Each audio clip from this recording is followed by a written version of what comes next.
बिस्मिल्लाहिर रहमानिर रहीम कुल्लु नफ्सिन जायक़तुल मौत इज़ा जाअ अजलुहुम ला यस्तअखिरूना साअतन व ला यस्तक़दिमून आइनमा तकुनु युदरिकुमुल मौत वलौ कुन्तुम फी बुरूजिन मुशय्यदा।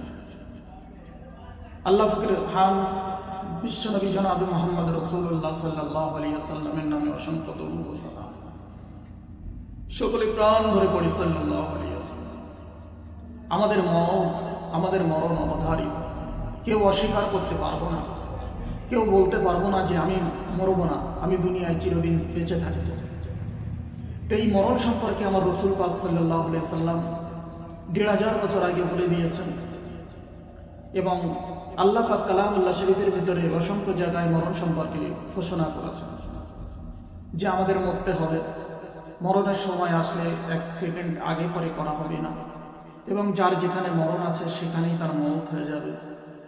কিন্তু সেই সাথে সাথে সাকারাতুল মওত, মরণের জাকান্দানি, মরণের কষ্ট যদি আমার আপনার হয়, বড় আশ্চর্যের বিষয় যে এর থেকে কি করে উপায় পাবো আমরা, কি করে আমরা বাঁচবো, এই সাকারাতুল মওত থেকে কি করে আমরা নাজাত পাবো, সে সম্পর্কে আমার রাসূল পাক সাল্লাল্লাহু আলাইহি ওয়াসাল্লাম বলেছেন, বান্দা যদি প্রতিনিয়ত একটা আমল করতে পারে, অর্থাৎ প্রতি ৫ ওয়াক্ত নামাজের পরে, ফরজ নামাজের পরে যদি এই কোরআনের আয়াতগুলো পড়তে পারে, আল্লাহ পাক রব্বুল আলামিন তাকে সাকারাতুল মওত থেকে নাজাত দান করবে। শুধু তাই না, আমার নবী পাক বলেছেন, যদি বাচ্চা মায়ের কোলে দুধ খেতে খেতে ঘুমিয়ে পড়ে এমনভাবে আসানের সহিত তার মৃত্যুটা হবে। কত সৌভাগ্যের কথা!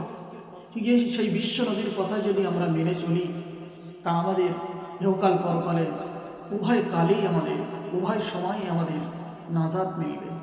মরণের কষ্ট থেকে আমরা রেহাই পাবো কী করে, মরণের জাকান্দানি থেকে কী করে আমাদের মুক্তি হবে, আমরা সর্বসময় এই কথাই চিন্তা করি।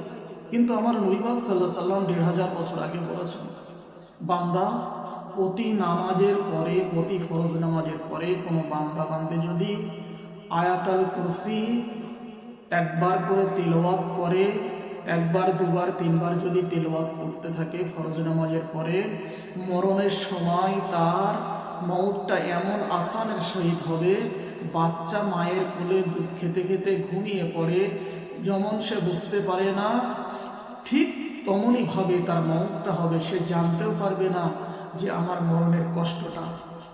তাহলে কত সৌভাগ্যের বিষয়! আমি দেশবাসী আর যারা আমরা এই ভিডিওটা দেখছি বা যারা দেখব, শেয়ার করে অন্যকে জানিয়ে দেব যে এই আমলটা যদি আপনার দ্বারাই হয়ে থাকে, কেউ যদি শুনে এই আমলটা করে, নিঃসন্দেহে আপনি জান্নাতবাসী হবেন এবং আল্লাহ পাক রব্বুল আলামিন সাকারাতুল মওত থেকে আপনাকে নাজাত দান করবে। এটা আমরা বড় আশা করি এবং এই জিনিসটা, এই ভিডিওটা সকলের কাছে পৌঁছে দেওয়া আমার আপনার সকলের দায়িত্ব। তার কারণ যদি আমরা মানুষকে এই ভিডিওটা দেখাই, নিঃসন্দেহে আপনার দ্বারাই যদি ৩টে মানুষ, ২টো মানুষ, ১টা মানুষ উপকৃত হয়, আপনিও তার থেকে লাভবান হবেন এবং আল্লাহ পাক রব্বুল আলামিন আপনাকে জান্নাত নসিব করবেন। আর সকলের যেন এই আমল করার তৌফিক দান করেন। আমিন।